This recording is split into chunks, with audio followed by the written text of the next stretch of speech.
কারণ যদি ওই মা বোনের ভালো লাগবে, কিন্তু একটা কারণ আমার মা বোনদের তত ভালো লাগবে না। আমি আপনাদেরকে পুঙ্খানুপুঙ্খানু বোঝানোর চেষ্টা করতেছি। এক নাম্বার কারণ, একটা মহিলা সংসারের মধ্যে অশান্তি তৈরি করে তখন যখন তার স্বামী তার চোখের সামনে অন্য কোন নারীর প্রশংসা করে, যখন তার স্বামী অন্য কোন নারীকে নিয়ে তার চোখের সামনে কথা বলে, যখন তার স্বামী মোবাইল বলেন বিভিন্ন আদান প্রদানের মাধ্যমে বলেন অন্য কোন নারীদের সঙ্গে অপসম্পর্ক তৈরি করে, এটার কারণে একটা মহিলা তার পরিবারের মধ্যে অশান্তি তৈরি করে। কারণ একটা মহিলা কখনো চায় না তার স্বামীর ভাগটা অন্য কাউকে দিতে, একটা মহিলা কখনো চায় না তার স্বামীর ভাগটা অন্য কোনো মানুষের সঙ্গে অংশীদার করতে। এজন্য মহিলারা চায় না তার স্বামীটা অন্য কোনো নারীর সঙ্গে কথা বলো, রাগান্বিত হইয়া ওই মেয়ের উপর আক্রমণ চালায়, আঘাত করে। দুই নাম্বার কারণ হইল একটা পরিবারের মধ্যে ওই মেয়ের শ্বশুর শাশুড়ির অত্যাচার। শ্বশুর শাশুড়িরা নিজের মেয়েকে যেইভাবে দেখে তার ছেলের বউটাকে সেইভাবে দেখে না।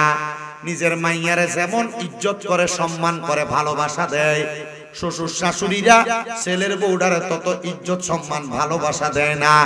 বেরি চায় উনার মাইয়া জামাইর বাড়িতে গেলে সকালবেলা একটু আরাম করে ঘুমাক, কাজকর্ম কম করুক, কিন্তু চায় নিজের ছেলের বউটা ঘরের মধ্যে বেশি বেশি কাজ করুক, সবাই জামা কাপড় গুলা ধোক। না না না, একটা মেয়ে তখনই সংসারের মধ্যে অশান্তি তৈরি করে যখন একটা মহিলা তার শ্বশুর শাশুড়ির কাছ থেকে কেমন টর্চারের শিকার হয়। তিন নাম্বার কারণ হইল একটা মেয়ের মায়ের কুবুদ্ধির কারণে, এটা মহিলারা মানতে রাজি না যে তার মা যে তার কুবুদ্ধি দেয় সংসারের ভিতরে, আর তার মায়ের দুই একটা কথার কারণে যে সে অশান্তি তৈরি করে। ওই মেয়ের মায়ের কিছু কুবুদ্ধির কারণে স্বামী কি ইনকাম করে, স্বামী কত টাকা কামাই করে আনে, রাত্রবেলা স্বামী থেকে ভালো করে হিসাবটা নিবা, দেখবা তার মাকে, তার বোনকে, তার ভাইকে এখান থেকে কোনো টাকা পয়সা দেয় কিনা। যদি দেখো তাহলে তুমি কিভাবে এটা রাখবা তোমার কাছে, এটা তোমার বিষয়, কারণ তোমারও তো একটা ভবিষ্যৎ আছে। এমন কান পরা দিয়া ওই মেয়ের মাথা নষ্ট করে দেয়, এমন অবস্থা আছে না নাই?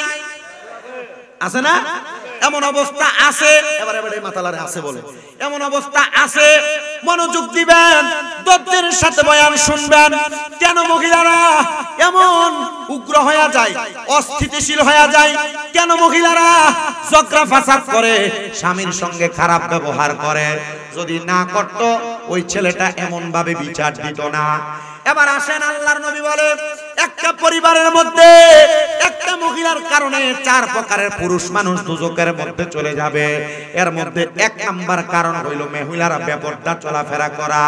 যেই মহিলারা বেপরদা চলাফেরা করে, উগ্রভাবে মসজিদে, মার্কেটে, দোকানে, বাজার হাটের মধ্যে চলাফেরা করে, অথবা অনেক মহিলাদেরকে দেখবেন গার্মেন্টসে, অফিস আদালতে চাকরি করে, এগুলা করার কারণে সে তার নিজের ইনকাম দিয়ে সংসার চালানোর কারণে সে মনে করে আমার স্বামীর আবার কিসের পাওয়ার, আমি আমার টাকা দিয়ে সংসার চালাই, আমার কথার উপরে কোনো কথা চলবে না।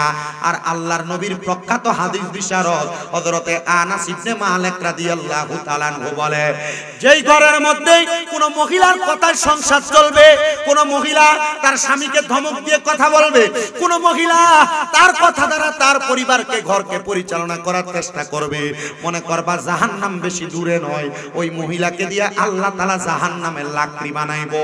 বলে হুজুর কেন? শুনেন বাবারা, আপনি আপনার স্ত্রীটাকে 1 নাম্বার আল্লাহ তাআলার কোরআনের আইনের মাধ্যমে চালাইবেন।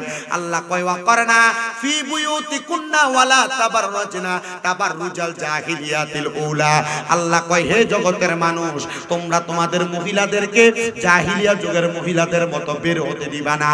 যদি তোমার মহিলা জাহিলিয়া যুগের মহিলারা যেমন ভাবে চুল ছাইরা দিয়া, পেট দেখায়া, কাপড়গুলা ছোট ছোট পইরা রাস্তার মধ্যে বের হইতো, তখন তোমার স্ত্রীটা তোমার কন্ট্রোলের বাইরে চলে যাবে, আনকন্ট্রোলফুল হয়ে যাবে। এইটা করার কারণে আল্লাহ তাআলা তোমার ঘরের মধ্যে অশান্তি অশান্তি তৈরি করায়া দিবেন। হুজুর জানতে চাই কিভাবে? আল্লাহর নবী বলতেছেন দুনিয়ার জমিনের মধ্যে এমন অশান্তি তৈরি হয় কয়েকটা কারণে, শুইনা নাও গো উম্মত। একটা কারণ হইল এই অশান্তি যখন তৈরি হয়, অশান্তিটা করার জন্য মেয়েটা স্বামীটার সঙ্গে প্রথম ভালো চলে, কিন্তু ওই মেয়েটার স্বামী যখন মেয়েটার সরলতার সুযোগ নিয়ে অপভাবে তার সময়টা অন্য জায়গার মধ্যে ব্যয় করে, তখন মেয়েটা আর পরিবারের মধ্যে ভালোভাবে সময় দেয় না। এবার শুনেন, নবীজি সাল্লাল্লাহু আলাইহি ওয়াসাল্লাম বলতেছে একটা নারীর কারণে 4 প্রকারের পুরুষ মানুষ দোজখে যাবে। একটু মনোযোগ দিলে বুঝবেন। এক প্রকার, একটা নারীর কারণে তার বাবা দোজখের মধ্যে যাবে। ইয়া রাসূলুল্লাহ, ইয়া হাবিবাল্লাহ, কেন একটা নারীর কারণে তার বাবা দোজখের মধ্যে যাবে? বলে হুজুর কেন? আল্লাহর নবী ঘোষণা করতেছে কোন বাবা তার মাইয়াটারে জন্ম দিল, কিন্তু মাইয়াটা বাবার কথা শুনে না, মাইয়াটাকে পর্দা করায় নাই, মাইয়াটাকে শৃঙ্খলাবদ্ধ বানায় নাই, মাইয়াটাকে সুন্দরভাবে মানুষ করে নাই, ওই মাইয়া বেপর্দাভাবে চলাফেরা করার কারণে তখন ওই মাইয়াটার জন্য তার বাবা দোজখে যাবে। ইয়া রাসূলুল্লাহ কেন? আল্লাহর নবী বলে একটা মেয়ে মানুষকে যদি 40 জন বেড়া মানুষ দেখে, কয়জন? 40 জন বেড়া মানুষ দেখে, তাহলে ওই মাইয়াটা দাইয়ুস হয়ে যায়। জান্নাতের গেটের মধ্যে লেখা থাকবে আদ-দাইয়ুসু লা ইয়াদখুলুল জান্নাহ, দাইয়ুস কোনোদিন জান্নাতে প্রবেশ করবে না। তখন ওই মেয়েটা যখন দোজখে যাবে, মেয়েটা বলবে আমার আব্বা আমারে পর্দা করায় নাই, এজন্য আমি মাইয়া আমার আব্বারে নিয়ে দোজখে যাব। 2 নাম্বার, একটা মেয়ের কারণে তার ভাই দোজখে যাবে।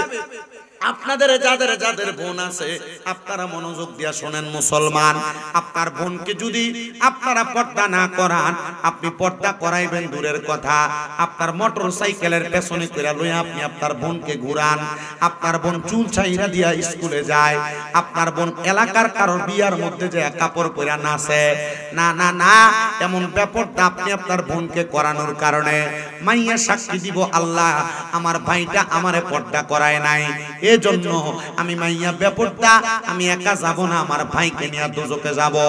3 নাম্বার, এখানে আপনারা যারা আছেন, আপনারা কোন না কোন মহিলার স্বামী আছেন, এই স্বামী যারা আছেন আপনারা আপনাদের বউদের কারণে দোজখে যাবেন। এটার 1 নাম্বার কারণ হইল আপনার বউটা পর্দা না করা, আপনার স্ত্রী পর্দা না করা, এই ব্যাপারটা চলাফেরা করার কারণে আপনার স্ত্রীটা আল্লাহ তাআলার কাছে সাক্ষী দিবে, আল্লাহ আমার স্বামী আমারে পর্দা করায় নাই, আমার স্বামীটা আমাকে বেপর্দা ঘুরাইছে, আল্লাহ আমার স্বামীটার জন্য আমি ভালোভাবে পর্দা করতে পারি নাই। তখন বলবে আমার স্বামীকে ছাড়া আমি দোজখে যাব না, তখন আপনার বউ আপনার নিয়ে দোজখে যাবে। এবার মুসলমান, এখানে আমরা যারা আছি কোন না কোন মায়ের সন্তান, আপনি আপনার মায়ের কারণে দোজখে যাবেন। বলে হুজুর কারণ কি? আপনার মাকে আপনি পর্দা করান না, আপনার মাকে আপনি বেপর্দা রাখেন, আপনার মা এলাকার বিভিন্ন পুরুষের সামনে যায় ঘুরে, আপনার মা মুখটা ঢাকনা না দিয়া কেমন জানি এলোমেলো জামা কাপড় পইরা রাস্তার মধ্যে ঘোরাফেরা করে। আল্লাহর কসম, আপনি যদি আপনার মারে পর্দা না করান, তাহলে আপনি আপনার মায়ের কারণে দোজখের মধ্যে যাবেন। তো আসেন কোন কথায় ছিলাম? কথা হচ্ছে মহিলারা সংসারে অশান্তি তৈরি করে, অশান্তির কারণ হইল 1 নাম্বার কারণ আপনার স্ত্রী সর্বপ্রথম ইসলামিক শিক্ষায় শিক্ষিত না হওয়া। যদি ইসলামিক শিক্ষায় শিক্ষিত হইতো, ওই স্ত্রী কখনো স্বামীর সঙ্গে গলা লাড়া দিয়ে কথা বলতো না, উঁচু গলায় কথা বলতো না। হে আমার বড় বহুল এলাকার পর্দার অন্তরালের মা বোনেরা, আপনারা যারা স্বামীর সঙ্গে উঁচা গলায় কথা বলেন, শ্বশুর শাশুড়িকে ধমক দিয়ে কথা বলেন, হে সোশ্যাল মিডিয়ার মাধ্যমে দেখনেওয়ালা দেশ বিদেশের ভাই বাবারা, মা বোনেরা, আপনারা মনোযোগ দিয়ে শুনবেন গো আমার মা বোনেরা। আপনারা যদি আপনাদের স্বামীর সঙ্গে, আপনাদের স্বামীর সঙ্গে, শ্বশুর শাশুড়ির সঙ্গে, পরিবারের কারোর সঙ্গে ধমক দিয়ে একটু অপব্যবহার করেন, আল্লাহর কসম এই সাংসারিক অশান্তি তৈরি করার কারণে আল্লাহ তাআলা আপনাদের জন্য শাস্তি নির্ধারণ করেছে, আযাবুন শাদীদ, যন্ত্রণাদায়ক শাস্তি। এমন শাস্তি দিবে কোন মহিলা যদি তার স্বামীর ইনকাম কম হওয়ার কারণে ওই মহিলা তার কসমেটিক, তার জামা কাপড়, তার বিভিন্ন ভালো ভালো প্রসাধনী বসানোর জন্য জামাইকে প্রেসার ক্রিয়েট করে। আল্লাহর নবী রাহমাতুল লিল আলামিন নবী বলে ওই মহিলা জান্নাতি হুরদের সম্মাননা পাবে, ওই মহিলা জান্নাতি হুরদের সম্মান পাবে, ইজ্জত পাবে যেই মহিলা তার স্বামীর প্রতি সদাচরণ করবে। বর্তমান জামানায় এমন অনেক মহিলা আছে জামাইকে তুই করে ব্যবহার করে, নাই?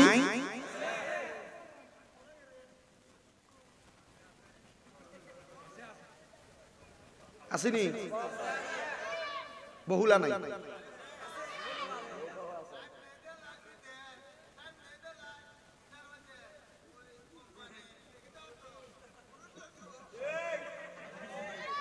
অন আছে। আমার আর দেখছেননি? নতুন নতুন না চাচা তো রসিক মানুষ, দেখুন না নি ফান খাইতো। ফান আসিনি আব্বা? ফান আসিনি মুখে? এই মাহফিল কমিটির এটা আসিস রে, একটা ফান দাও। ওয়াজ ওটা কামে লাগবো নি? এটা আপনার বাইনি? মারহাবা। আপনাদের কষ্ট হচ্ছে?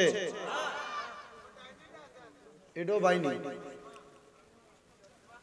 আস্থা পরিবার আপনার অবস্থা গোষ্ঠী ওখানে দেখছেন, আল্লাহ তোমার কবুল করতো, আরো বংশ দিত তোমার।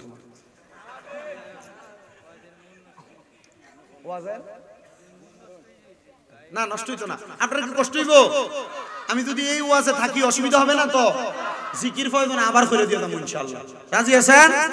আল্লাহ যেন কবুল করে, কোন আমিন। তো যেই কথার মধ্যে ছিলাম, কোন মহিলা যদি তার স্বামীর সঙ্গে উঁচা গলায় কথা বলে, কি গলায়?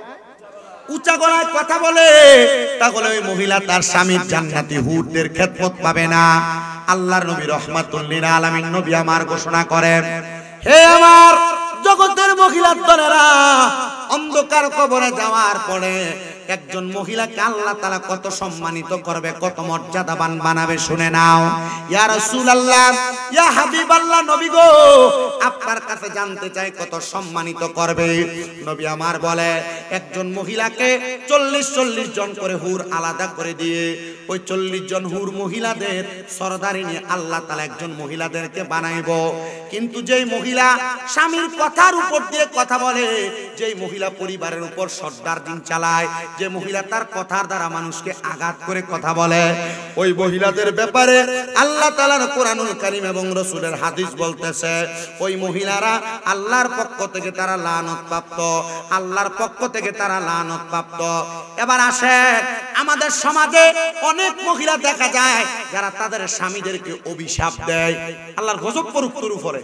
কথায় কথায় যদি উলট পালট হয়ে যায়, সন্তানদেরকে অভিশাপ দেয়, এমন আছে না অনেক? আব্বা কথা বইলো না, মোবাইল চালাও, সমস্যা নেই। কেমন? নবী আমার বলে আমি নবী যখন মেরাজের মধ্যে গেলাম, নবীর মেরাজ হইছে না? মেরাজের মধ্যে যাওয়ার পর আল্লাহ তাআলা আমি নবীকে দুইটা নিদর্শন দেখাইছেন। একটা হলো জান্নাত আর একটা হলো জাহান্নাম। জান্নাত দেখলাম বড় সুন্দর, কিন্তু আমি নবীজি মেরাজের মধ্যে যাওয়ার পর জাহান্নাম যখন আমি নবী দেখলাম, আমি দেখলাম জাহান্নামের মধ্যে 3 শ্রেণীর মহিলাদেরকে শাস্তি দেওয়া হইতেছে। ইয়া রাসূলুল্লাহ, ও মায়ান নবী কারা? নবী আমার বলে এক নাম্বার আমি নবী দেখলাম এক প্রকারের মহিলাদের চুলের মধ্যে ধইরা আগুনের মধ্যে উপর থেকে তাদেরকে সেক দেওয়া হইতেছে। ইয়া রাসূলুল্লাহ, কোন জাতের মহিলা যাদেরকে চুলের মধ্যে ধইরা আগুনের মধ্যে সেক দেওয়া হইতেছে? নবী আমার বলতেছে ওই মহিলা, যে মহিলার মাথার চুলের খোপা বাঁধার সময় ওটের কুজের মতো তার চুলটাকে উঁচা করে বাঁধতো। আপনি তাকায় দেখেন, আপনার ছেলের বউ, আপনার মেয়ে, আপনার স্ত্রী, আপনার বোন এমন করে উঁচা করে চুল বাঁধে, তার মাথা যদিও কপাল সমান, কিন্তু তার চুলটাকে এমন উঁচা করে বাঁধে, এটা ওটের সুড়ি যেটাকে বলে আমাদের কুমিল্লার ভাষায়, ওটের কুজের মতো উঁচা করে বাঁধে। নবী বলে ওই মেয়েদেরকে জাহান্নামের আগুনের মধ্যে সেক দেওয়া হচ্ছে। ইয়া রাসূলুল্লাহ, আর কোন মেয়েদেরকে দেখছেন? নবী আমার বলে 2 নাম্বার এমন অনেক মহিলাদেরকে দেখেছি যাদের স্তনের মধ্যে গরম আগুনের রড লাগায় দিয়া এদের শরীরটাকে আগুনের মধ্যে সেক দেওয়া হচ্ছে। নবীজি ওই মহিলা কারা? নবী আমার বলতেছে ওই মহিলা হলো তারা যারা পোশাক পইরাও উলঙ্গ ছিল।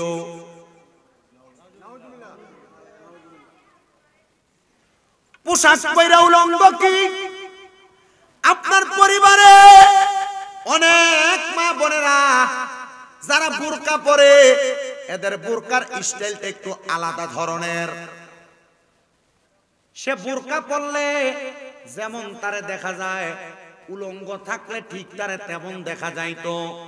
কারণ বোরকাটা এমন টাইট ফিটিং সে পরার কারণে তার শরীরের মাপ এবং পরিমাপ বৃদ্ধি আকৃতি নির্ধারণ করা যায়। আর বর্তমান জামানা যেই বোকরা বাজারে বিক্রি করে, বোকরা যদিও ঢোলা ঢিলা হয় কিন্তু টেইলার দোকানে নিয়ে বোকরাটারে মা বোন চিপায়। আর যেইটা চিপায় এটা বোকরা না, বোরকা যেইটা এটা দ্বারা শরীরের আকৃতি নির্ধারণ করা যাবে না। নবী আমার বলে 3 নাম্বার ওই মহিলাদেরকে আমি দেখলাম যে মহিলারা দুজকের আগুনে জ্বলতেছে। ওই মহিলাদের জিহ্বাটার মধ্যে আগুনের রড লাগায় দিয়া আল্লাহ তাআলা আগুনের মধ্যে ফেরেশতার মাধ্যমে সেক দিতেছে। ওই মহিলাগুলো তারা যারা তাদের মুখের শব্দ দ্বারা তাদের সন্তানকে, তাদের স্বামীকে লানত প্রদান করেছে। এমন মহিলা যারা দুনিয়ার জমিনে তাদের জবান দ্বারা স্বামীর সঙ্গে বাজে ব্যবহার করেছে। কিন্তু ওই মহিলা যদি জানতো স্বামী কোনো ধমক দেওয়ার কারণে, এই ধমকটাকে ধৈর্য নিয়ে শোনার কারণে আমার আল্লাহ তাআলা ওই মহিলাকে কত বড় পুরস্কার দান করবে, তাহলে ওই মহিলা কোনোদিন স্বামী একবার ধমক দেওয়ার পর উল্টে আর ধমকের কথার উত্তর দিত না। নবীজির আরেকটা হাদিস শরীফ পড়লাম, নবীজি জানাইতেছে এমন অনেক মহিলাকে আমি দেখলাম আল্লাহ তাআলার দুজকের আগুনের মধ্যে পুরাইতেছে, যারা দুনিয়ার জমিনের মধ্যে চলাফেরা করত কিন্তু তারা কখনো তাদের স্বামীর আদেশ মানতে চাইতো না। নবীজি কেন? বলে মহিলারা যখন তাদের স্বামীর আদেশ মানে না, না মানার কারণে ওই মহিলাটা তার চলাফেরার পথের গতিসীমা পরিবর্তন করে ফেলে। ওই স্বামীর আদেশ না মানার কারণে মহিলাটা তার চলার গতিসীমা পরিবর্তন করে। যখন স্বামী 2টা কথা বললে মহিলা একটা কথা রাখার চেষ্টা করে না। ও আমার বড় বগুলা এলাকার পর্দার অন্তরালের মা বোনেরা, আপনারা আপনাদের মেয়েদের কেমন ভাবে বানান যেন আপনার মেয়েটা স্বামীর বাড়িতে যাওয়ার পরে আপনার মেয়েটার জন্য কোনো বিচার স্বামীর বাড়ি থেকে না আসে। আপনার মেয়েটাকে আপনি এমন ভাবে বানান, আপনার মেয়েটা স্বামীর বাড়িতে যাওয়ার পরে আপনি মার সঙ্গে যেমন আচরণ করে শ্বশুর শাশুড়ির সঙ্গে যেন এমন আচরণ করে। আর মা বোন যারা পর্দার আড়ালে শুনছেন, স্বামীর অবাধ্য হইতেছেন, আপনার স্বামী আপনার অবাধ্যতা মাইনা নিয়া কষ্টেও সংসার করে যাইতেছে, কারণ ছাড়তেও পারে না। কাবিন হইছে 5 লাখ টাকা, যদি সাইরা দেয় 5 লাখ টাকা দেওয়ার মতো মুরুদ বেড়ার নাই।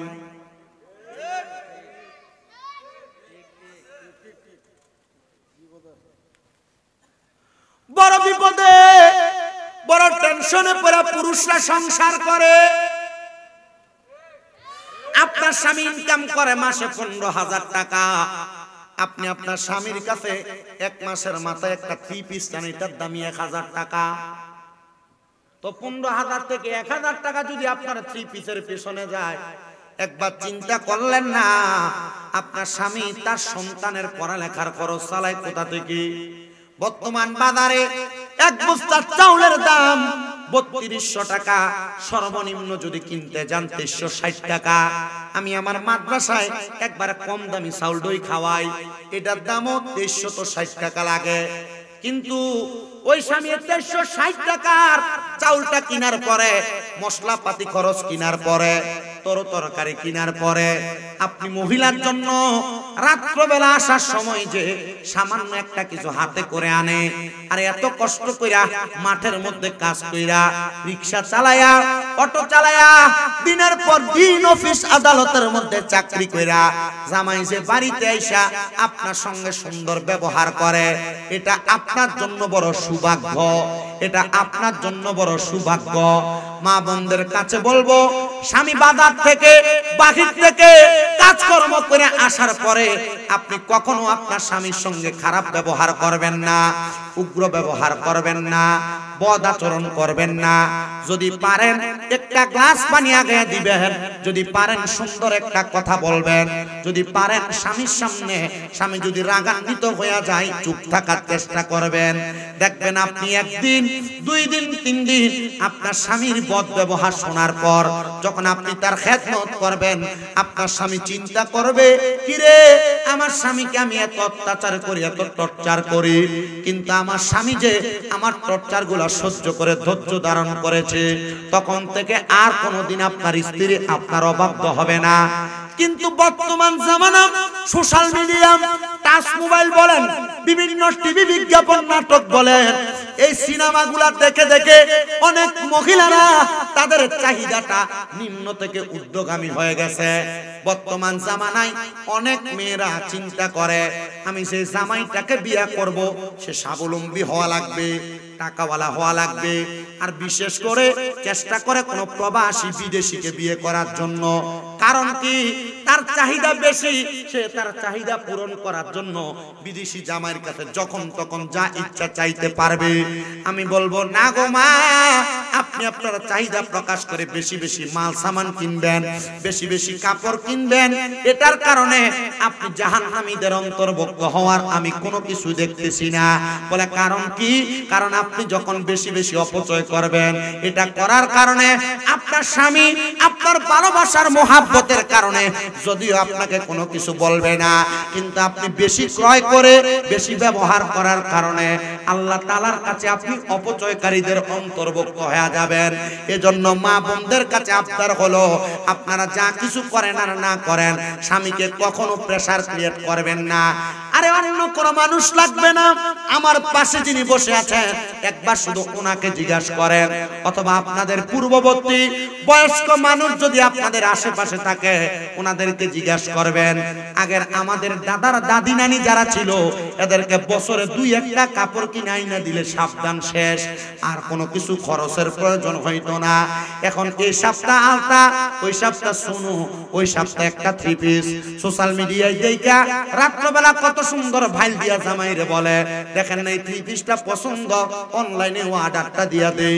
এটার কারণে অনেক সংসার নষ্ট হয়েছে আমি দেখছি। আমি আমার মাদের কাছে বলবো, আপনারা একটু ধৈর্য ধারণ করেন, স্বামীর অবাধ্য হইবেন না, স্বামীকে ধমক দিয়া কথা বলবেন না, স্বামীর সঙ্গে অসৎ আচরণ করবেন না, স্বামীর কথার বাহিরে চলাফেরা করবেন না। দেখবেন আপনার সংসারের মধ্যে শান্তির অভাব হবে না। আর যারা পুরুষ মানুষ আছেন, একটা কথা মনে রাখবেন, আল্লাহ তাআলা নারীদেরকে বাম পাজরের বাঁকা হাড্ডি দিয়া বানাইছে। মা বোনেরা একটু থেকে আরেকটু হইলে তাদের ঘাটটা বাঁকা হয়, তাদের কথার ধরন পাল্টায়া যায়। আপনারা চেষ্টা করবেন আপনাদের স্ত্রীদের কথা শুনে চলার জন্য। বলে হুজুর বউয়ের কথা কেমনে জামাই শুনে? না না না, এমন কথা না। আপনার স্ত্রী যখন যেভাবে কথা বলে তার কথাটাকে ডাইরেক্ট কখনো উত্তর দিবেন না। যদি আপনি সংসারের মধ্যে প্রশান্তি আনতে চান, তার কথাটা শোনার পর অল্প কিছুক্ষণ পর চেষ্টা করবেন তার কথাটার ভালো এবং খারাপ উত্তরটা সুন্দর করে বুঝায় দেওয়ার জন্য। এরা নরম আবার এরা গরম, যদি আপনি সুন্দর করে বুঝায় উত্তর দিতে পারেন, এদের নমনীয়তার কাছে আপনি হার মানবেন। আর যদি আপনি না বুঝায়া কথার সাথে সাথে ধমক দিয়ে তাদেরকে কথা বোঝানোর চেষ্টা করেন, তাহলে তারা গরম হবে, তখন আর আপনি চাইলে তাকে বুঝাইতে পারবেন না। নবী আমার বলেছে, হে দুনিয়ার পুরুষেরা, তোমরা তোমাদের নারীদেরকে পানি আর পাথরের মতো তুলনা করো। ইয়া রাসূলুল্লাহ কেন? বলে পানিকে হাতের মধ্যে যেইভাবে নাড়াচাড়া করবা পানি সেইভাবে নড়াচড়া করবে, আর পাথরকে তুমি যেইভাবে ঢিল মারবা সেই জায়গায় যায় আঘাত করবে। যদি তুমি তোমার স্ত্রীকে পানির মতো সুন্দরভাবে ব্যবহার করে পরিচালনা করো, তুমি তোমার পানিটাকে যে কোনো আকার আকৃতি দিতে পারবে, যে কোনো আকার আকৃতিতে পরিচালনা করতে পারবে। যদি পাথরের মতো ঢিল মারো, খারাপ ব্যবহার করো, উগ্রতা প্রকাশ করো, দেখবা তুমি কখনো শান্তি পাবে না।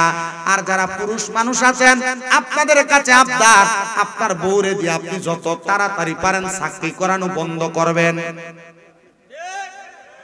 বউয়ের কামাই খাওয়ার নিয়ত করবেন না। বউকে দায়ুস বানাইবেন না। বউটারে দ্বারা চাকরি করায় নিজের ইজ্জত সম্মান নষ্ট করবেন না। কারণ সে চাকরি করতে যখন যাবে বিভিন্ন রকমের পুরুষদের সাথে চার কথাবার্তা হবে, চলাফেরা হবে, তখন তাদের সুন্দর মায়াবী কথা শুই না সে যখন ঘরের মধ্যে আসবে তখন আপনার চেতওয়ালা রাগান্বিতওয়ালা কথাগুলা তার ভালো লাগবে না। তখন সে অন্য পুরুষে আসক্ত হইয়া আপনি পুরুষের প্রতি সে নিশক্তি হয়ে যাবে। তখন আর ঘরেরটা ভালো লাগতো না, বাহিরেরটা ভালো লাগবো, খারাপ ব্যবহার শুরু হবে। এজন্য বউকে দিয়া চাকরি করাইতে বড় সাবধান, বউকে দিয়া চাকরি করাইতে বড় সাবধান, কাজ করাইতে বড় সাবধান। বউয়ের টাকা খাইবা, আমার মনে হয় না বেডা তুমি আসলে একটা বেডা মানুষ। বলে হুজুর কার সাথে তুলনা করলেন? তুলনা করলাম না। আমার অনেক পরিবারের মহিলারা অভাব অনটনে পইরা তারা চাকরি করার জন্য যায়। মা বোনদের কাছে বলবো, আপনারা যদিও চাকরি করেন, আপনার চাকরির টাকা পয়সা ইনকামের পাওয়ার দেখাইয়া আপনি কখনো স্বামীর উপর দিয়ে কথা বলার চেষ্টা করবেন না, নচেত আপনি জাহান্নামী, আপনি জাহান্নামী, আপনি জাহান্নামী। এবার আমি আপনাদেরকে চাক্ষুষ একটা কথা বইলা দেই রে বাবা। নবীজির কন্যা খাতুনে জান্নাত হযরতে ফাতেমাতুজ জাহরা রাদিয়াল্লাহু তাআলা আনহা নামটা প্রথম শুনি নাই, নামটা আমরা এর আগে আর অনেকবার শুনেছি। ওনার নামে আশিক রাসূলরা বড় সুন্দর করে একটা গজল লেখছে, খাতুনে জান্নাত মা গো, খাতুনে জান্নাত মা গো, ফাতেমা আমার, এ বিশ্ব জগৎ মা গো করিলেন উজার, এ বিশ্ব জগৎ মা গো। তুমি নবী নন্দিনী, মাওলা আলীর জানের জিগার, হাসান হুসাইনের জননী। তুমি নবী নন্দিনী, মাওলা আলীর জানের জিগার, হাসান হুসাইনের জননী। জিনারা জান্নাতের যুবকের সরদার, জান্নাতের যুবকের সরদার, তাদের জননী। এ বিশ্ব জগৎ মাগো করিলেন উজার, খাতুনে জান্নাত মাগো, খাতুনে জান্নাত মাগো, ফাতেমা আমার, এ বিশ্ব জগৎ মাগো করিলেন উজার। জান্নাতের নারীদের সরদারিনী তুমি মা জননী গো, নবীজির নন্দিনী। নবীর যত নারী উম্মত, নবীর যত নারী উম্মত, জান্নাতে তোমারই সাথী, এ বিশ্ব জগৎ মাগো করিলেন উজার। এবার আল্লাহর নবীর হাদিস শরীফের দিকে তাকান। আল্লাহর নবী বলে, আল ফাতেমাতু সাইয়্যিদাতুন নিসাই আহলিল জান্নাহ, হযরতে ফাতেমা হইল জান্নাতের মহিলাদের সরদারিনী। হে আমার বড় বগুড়া এলাকার বোনেরা গো, সোশ্যাল মিডিয়ার মাধ্যমে দেখনেওয়ালা মা বোনেরা, আপনারা মনোযোগ দিয়ে শুনেন। আপনারা মারা যাওয়ার পরে আল্লাহ তাআলা আপনাদেরকে যেই মা ফাতেমার লগে জান্নাতে দিব, ওই মা ফাতেমা ওনার স্বামীরে কত ভালোবাসতেন, কত মুহাব্বত করতেন, কত আদর যত্ন স্নেহ করতেন। একদিন খাতুনে জান্নাত ফাতেমাতুজ জাহরা রাদিয়াল্লাহু তাআলা আনহার স্বামী হযরতে আলী রাদিয়াল্লাহু তাআলা আনহু ওনার ঘরের মধ্যে বসা। খাতুনে জান্নাত ফাতেমা বলে, আমি দেখলাম আমার স্বামী জানটা কত সুন্দর করে বসা, আমি আমার স্বামী স্বামীকে আমার মাথার চুল দ্বারা তার কদম মুছে দিয়েছিলাম। ও বন্ধু, নবীর কন্যা খাতুনে জান্নাত ফাতেমার জীবনী যখন পড়লাম, দেখলাম ওনার জীবনীর মধ্যে উনি ওনার স্বামীর খেদমতটা মাথার চুল দিয়া মুছা দিছে। তো আপনারা যারা বসছেন, আপনাদের স্ত্রী আপনাদের সঙ্গে এমন কাজ করে কিনা আমার জানা নাই। তবে মা বোনরা, আপনারা যারা পর্দার অন্তরালে শুনতেছেন, যদি পদক্ষেপ থাকতো মা বোনের দিকে আঙ্গুল দিয়া দিয়া বলতাম, আপনার স্বামী রাত্রবেলা একটু গরম পানির কথা বললে আপনি আপনার শরীরের গরমে আপনি গরম পানি করে দেন না। অনেক মা বোন আছে দেয়, কিন্তু তাদের কথা বললাম না। যারা স্বামীকে এমন খেদমত করে না, আমি শুধু তাদের কথা বললাম। অনেক মা বোনেরা আপনাদের স্বামী আপনাদেরকে কোনো কথা বললে কথাটাকে ততটা গুরুত্ব দেন না। খাতুনে জান্নাত ফাতেমা বলে, আমার স্বামী হযরতে আলী কাররামাল্লাহু ওয়াজহুর সাথে আমার সম্পর্ক এমন ছিল, দুনিয়ার জমিনের মধ্যে এই সম্পর্কটা আমার আল্লাহ তাআলা কবুল করে নিয়েছে। আর ওই কবুলের কারণে আল্লাহ তাআলা আমার স্বামীটাকে আমি খাতুনে জান্নাত ফাতেমার সঙ্গে তুলনা কইরা বলছে, আমার স্বামী আমি ফাতেমার শরীরের অর্ধেক, আর আমি ফাতেমা আমার স্বামীর শরীরের অর্ধেক। এজন্য নবীর হাদিসও বলে, দুনিয়াতে কোনো স্বামী যদি স্ত্রীর সঙ্গে রাত্রবেলা রাত্রি যাপন করে, সেই স্বামী স্ত্রী যেন দুনিয়াতে এক বালিশের মধ্যে ঘুমায়। কয় বালিশ? মা বোনেরা, স্বামীর সঙ্গে ঝগড়া হইলে এক বালিশ দূরের কথা, আগে বাচ্চা এক সাইডে, স্বামী স্ত্রী দুইজন এক সাইডে থাকতো। ঝগড়া যেদিন হয় বাচ্চা মাঝখানে। কি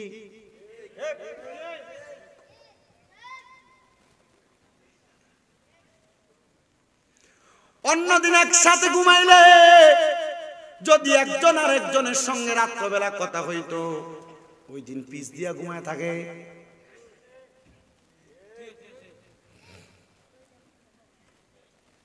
অল্প কথায় বোঝার চেষ্টা করবেন।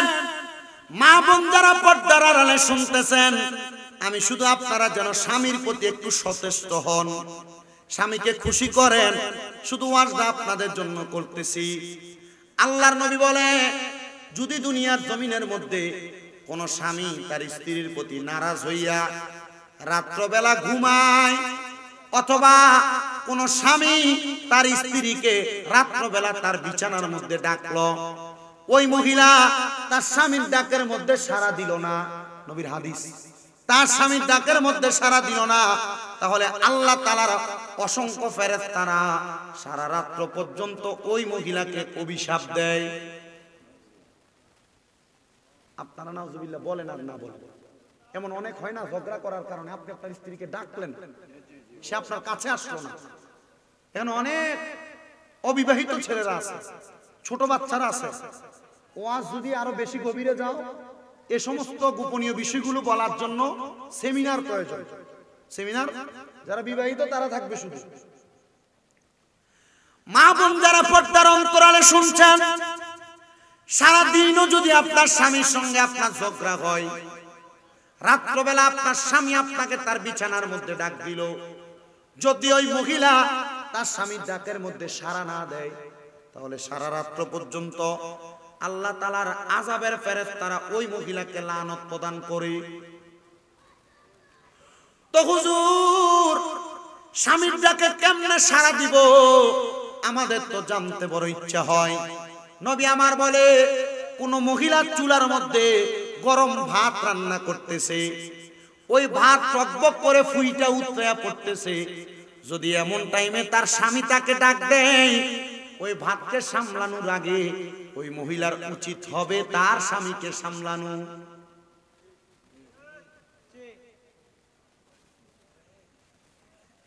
একজন মহিলাকে তার স্বামী কোনো আদেশ করলো, ওই মহিলা প্রথম কাজ হবে তার স্বামীর আদেশ পালন করা, তারপরে তার পরবর্তী কর্মকাণ্ড করা।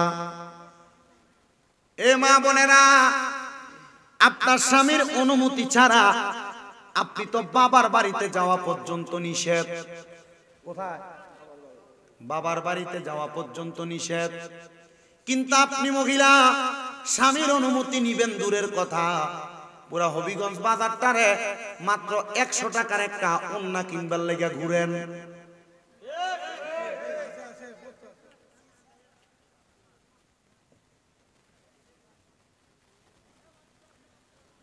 সবার কাছে আমার আবদার,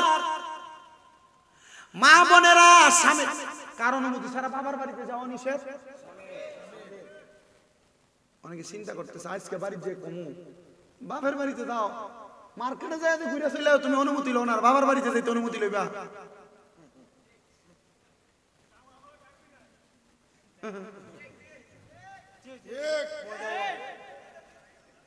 আপনার কষ্ট হয়? ওয়াজ যদি শুধু এই সাবজেক্টের উপরে শেষ হয়, রাজি আছেন ইনশাআল্লাহ? এরপর আমরা মিলাদ কাম করে মুনাফিক দিয়ে লাগি, কারণ কেটা কইছে এটা আতার ফতার নাই, ওয়াজ কামের ওয়াজ তো জিকির, এটা পরে বলে, ওয়াজটা শেষ করি, অসুবিধা হবে না আপনাদের? তাহলে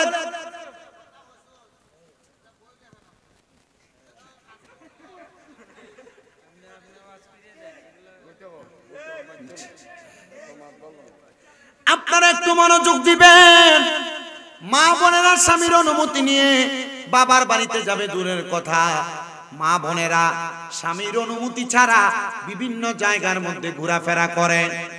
এই জন্য আমি হবিগঞ্জের বড় বগুলার মাহফিল থেকে আমি আমার মা বোনদের কাছে একটা আবদার জানাইতে চাই, যদি আপনি জান্নাতি হইতে চান, যদি আপনি আল্লাহ তাআলার জান্নাতের চেহারা দেখতে চান, জান্নাতের মুখ দেখতে চান, জান্নাতের বাসিন্দা হইতে চান, আপনি আপনার স্বামীর কথাটাকে পুঙ্খানুপুঙ্খানুভাবে মানার চেষ্টা করেন। হে আমার মুসলমানেরা, আপনাদের কাছে আরো আমি কষ্ট করে আরে কয়েকটা কথা বলি। নবীজির কলিজার টুকরা স্ত্রী আম্মা জান আয়েশা সিদ্দিকা রাদিয়াল্লাহু তাআলা আনহা, আমার নবীজি আম্মা জান আয়েশাকে আদর করে ডাকতেন হুমায়রা। কি ডাকতেন? হুমায়রা। মানে এই হুমায়রা শব্দের অর্থ লাল সুন্দরী। কি সুন্দরী? আল্লাহর নবীজির স্ত্রী মা আয়েশাকে ডাকতেন লাল সুন্দরী। ইয়া রাসূলুল্লাহ, ইয়া হাবিবাল্লাহ, নবী আপনি আপনার স্ত্রীকে কেন এমন করে ডাকেন? নবী আমার বলে, যেই দিন আমি প্রথম আমার আয়েশাকে লাল সুন্দরী মানে হুমায়রা বলে ডাকলাম, আমার স্ত্রী হযরতে আয়েশা সিদ্দিকা রাদিয়াল্লাহু তাআলা আনহা, আমার স্ত্রী আমার দিকে তাকায়া মুস্কি করে একটা হাসি দিয়েছে। আর আমি নবী তাকায়া দেখলাম আমার স্ত্রী যখন মুস্কি মুস্কি হাসে, তার হাসিটাকে গ্রহণ করার জন্য আল্লাহ তাআলার অসংখ্য ফেরেশতা আসমান থেকে নিচে আসতেছে।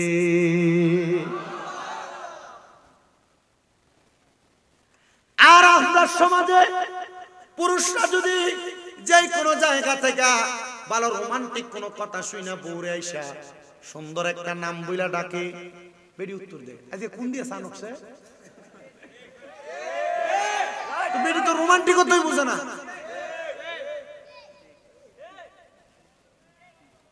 এখন এটা কেন হয়?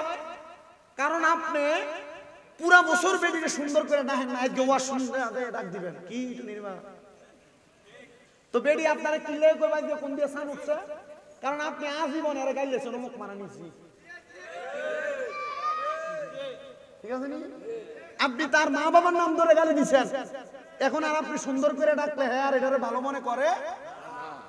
নবীজি বলছেন, আবার কি শুনেন, আপনারা যারা বউরে গালি দেন, আপনার বউ যে উল্টা পাল্টা এমনি হয়ে যায়, আপনারও যে দোষ নাই এটা মনে করেন না। প্রথম বলছিলাম একটা মহিলা খারাপ হয় কয় কারণে? এক নাম্বার স্বামীর অভদ্রতা, স্বামীর পরকিয়া, দুই নাম্বার শ্বশুর শাশুড়ির অত্যাচার অনাচার, তিন নাম্বার মায়ের কান কথা। এর ভিতরে দেখেন এক নাম্বার আপনারা ফরেন কিনা, বউরে গালি দেয় না, মা বাবার নাম তুলে গালি দেয় না। আল্লাহর নবী বলে তোমরা তোমাদের স্ত্রীদেরকে মা বাবার নাম তুলে গালি দিবা না। নবীজি কেন? নবী আমার বলতেছে আমি নবী মহিলাদের বাবা। আচ্ছা আপনি আপনার বউরে গালি দিলেন, তার মা বাবার নাম ধরে গালি দিয়ে পড়বো কার উপরে? রাসূল উপরে বলে কি?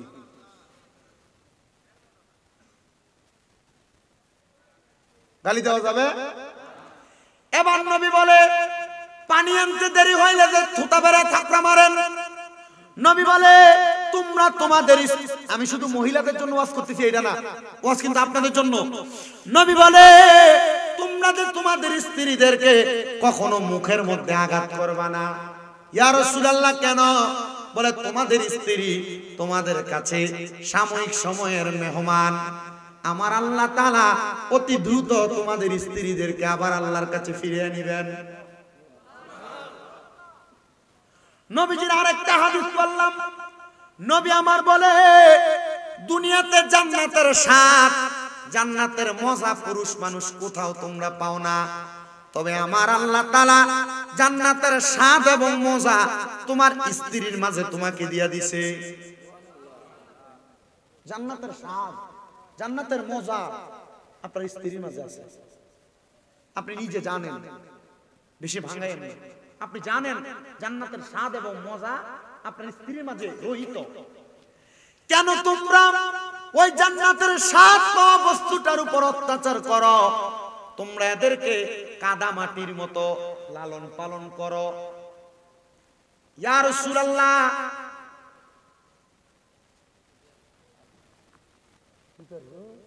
এ মাদ্রাসা ওয়াজ কামে লাগছে, আজকে বাইজে কইবেন মনে হয় হুনসুনি হুজুর কি দাবিছে। আল্লাহ কবুল করো, আমিন কোন, আর ধরে কোন আমিন। ওরে আজকালকার নারী গনে ওরে স্বামীদেরকে ঘরে রেখে রাস্তাঘাটে যায় গো তারা, রাস্তাঘাটে যায় গো তারা রাইউসের বেশে। সাবধানে থাকিও নারী পর্দার আড়ালে, বলেন সাবধানে থাকিও। হাদিসে হারামে লেখে অন্য দেখিলে, আরে হাদিসে হারামে লেখে অন্য দেখিলে, সাবধানে থাকিও নারী পর্দার আড়ালে। নবী আমার বলে তোমরা তোমাদের স্ত্রীদেরকে কাদা মাটির মতো লালন পালন করো। ফেক ফেক, আপনারা কি বলেন? ফেক না? এই ফেকটাকে আপনি চাইলে এটাকে দিয়া ডেক্সি বানাইতে পারবেন, পুতুল বানাইতে পারবেন, যেমন ইচ্ছা তেমন আকৃতি প্রদান করতে পারবেন।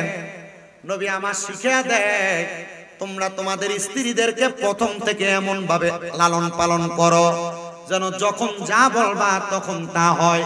তা আপনি তো এটা করেন না। বউ প্রথম আসার পরে পাইছি আবেগের কারণে বউ যেমনে যা বলে আপনি তা করতে সুযোগ করে দেন। আপনি যদি আপনার মাইন্ডটাকে ইসলামিক মাইন্ড বানাইতেন, আপনার বউকে আপনি বলতেন আমি ছাড়া তোমার চেহারা যেন আমার ছোট ভাইও না দেখে, আর আপনি আপনার বউরে বলেন ডাক্তারের কাছে নিয়ে যাওয়ার জন্য আমরা ছোট ভাইরে। গত জুমায় নবীর হাদিস শরীফ পড়লাম, নবী আমার বলতেছে একটা মহিলার জন্য তার দেবর মানে জামাই ছোট ভাই হলো কাল সাপের মতো, মৃত্যু সমতুল্য। কাল সাপ কামড় দিলে যেমন ভাবে মানুষ মারা যায়, একটা মহিলার দেবরের সামনে গেলে কাল সাপের দংশনের মতো গুনাহ হয়। আর আপনার বৌদি তার দেবরের বিয়ার ভিতরে এক লগে হলুদের মধ্যে ডান্স মারে। কই ডাক তো দিলেন না, তো বউ বাধ্য হইলে কেন ডাক দেন? আপনার বউ নষ্ট হওয়ার পেছনে এক নাম্বার কারণ আপনি এই বউরে লয়া বিয়া করে আনার পরে হবিগঞ্জে যান ফুচকা খাইবার লাগিয়া, তো তুমি তো তোমার বউরে পর্দা করাইলা না। বউ তোমার কাছে 10টা আবদার করবে, আবদার মিঠাইবা তবে ঘরের মধ্যে।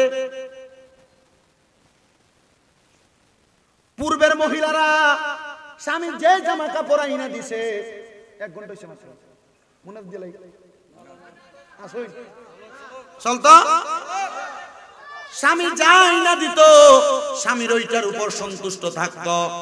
আপনি কেন এটা করতে পারেন না? আমি আমার নিজের নানির কথা বলি। আমার নানা জীবিত থাকা অবস্থায় আমি দেখতাম আমার নানি ঘর থেকে বের হইতে সাবধান। আমলদারি ছিল, খুব আমলদারি। আমি আলেম হওয়ার পেছনে, হুজুর হওয়ার পেছনে প্রথম অবদান আমার নানা। ছোটবেলা থাকা অবস্থায় আমার নানা আমার আম্মাকে বলছিল তোর ফলারে হুজুর বানাইছে। আর তখন থেকে প্রতি বৃহস্পতিবার মাদ্রাসা বন্ধ, নানার বাড়িতে নিয়ে যেত, নানার সাথে ঘুরাইতো, বিভিন্ন মাজার আল্লাহর ওলিদের জিয়ারত করাইতো। কারণ জানে এগুলোর কাছে যখন ভিড়বে এগুলোর অভ্যাস হয়ে যাবে, তখন আর হুজুরের পর থেকে বাইরে যাওয়ার সুযোগ নেই। যখনই বাইরে যাইতো নানা চোখের কোরআনের দ্বারা বিভিন্ন কথার দ্বারা আতঙ্কিত করতেন। আপনি এটা করেন না, আপনাদের কাছে করজোরে আবদার, যদি সংসারে শান্তি ফিরে আনতে চান, এক নাম্বার আপনি আপনার স্ত্রীকে পর্দাশীল বানান।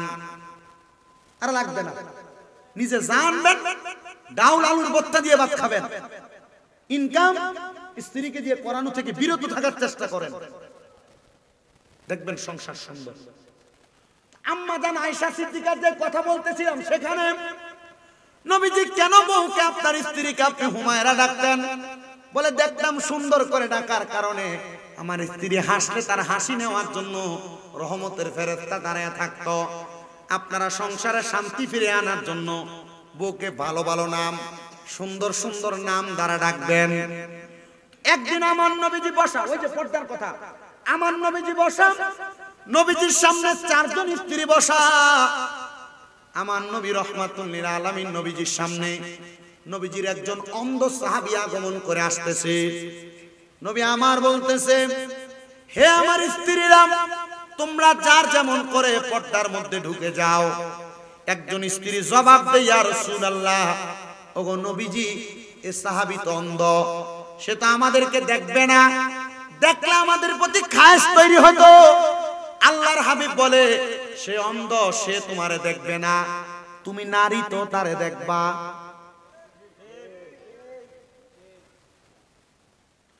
তুমি নারী তো দেখবা, তুমি দেখার কারণে তোমার নিজস্ব ধারণা পাল্টাতে পারে। নবীজির স্ত্রী উম্মুল মুমিনিন, ওনারা মুমিনদের মা। নবীজির ইন্তেকালের পরে ওনাদেরকে বিবাহ করা হারাম, তবুও নবীজি নবীর স্ত্রীদেরকে দিয়া উম্মতকে বুঝাইবার জন্য, শিখাইবার জন্য নবী আমার শিখিয়ে দিয়া গেছেন, বোঝাই দিয়া গেছেন। নবীজি অন্ধ কোন সাহাবীদেরকে নবী দেখতে দেয় নাই, নবীর স্ত্রীদেরকে।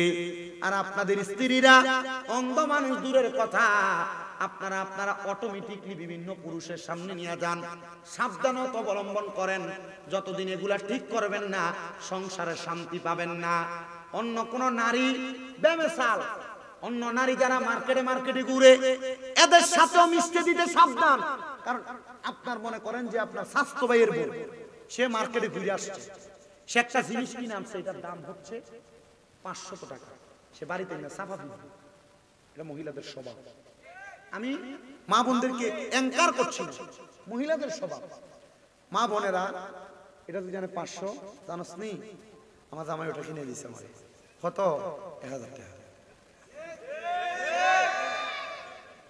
তখন আপনার স্ত্রী তার কাছে এটা দেখে আপনারা বলবে, তার জামাই তার 1000 টাকা দিয়ে একটা কিনা দিতে পারে, তুমি কি আমারে পারো না? তোমার এই মুরুদ নাই। শেষ। এই জন্য বাবার বাড়ি দূরের কথা, একটা মহিলা স্বামীর অনুমতি ছাড়া ঘরের বাহিরও যাবে না।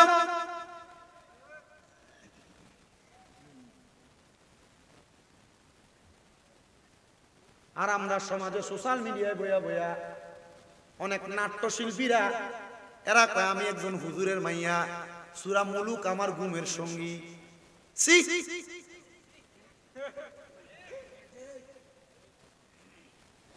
সূরা ইয়াসিন না পড়লে আমার ঘুমই আসে না। এ ব্যাকল সূরা ইয়াসিন না পড়লে ঘুম আসে না। এ ব্যাকল কেমনে সিনেমার সামনে আসলো? মুখে এখন তোরে